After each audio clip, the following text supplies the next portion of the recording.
some of There's, these. there's a couple of really interesting things that come to mind. First, I just want to recall that there was a researcher back in the late 80s, early 90s, who's now at Disney, a fellow named Lanny Smoot, who was at Bell Communications Research, who did a sociological study of how people collaborate. And he found that people who sit next to each other in the office tend to collaborate better than people sitting on the same floor. The people sitting on the same floor of the building work better than people on separate floors, and the people in the same building work better than people separate buildings.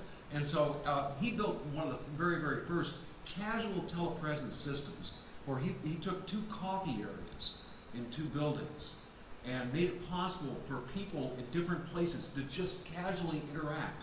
And then he did some quantitative studies and found there was in fact an increased productivity of the work groups that were affected by this casual display.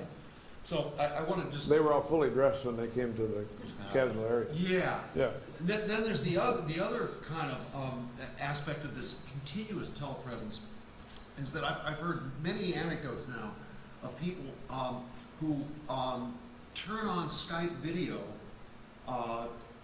for extended periods of time and have casual interactions with family members at great distance.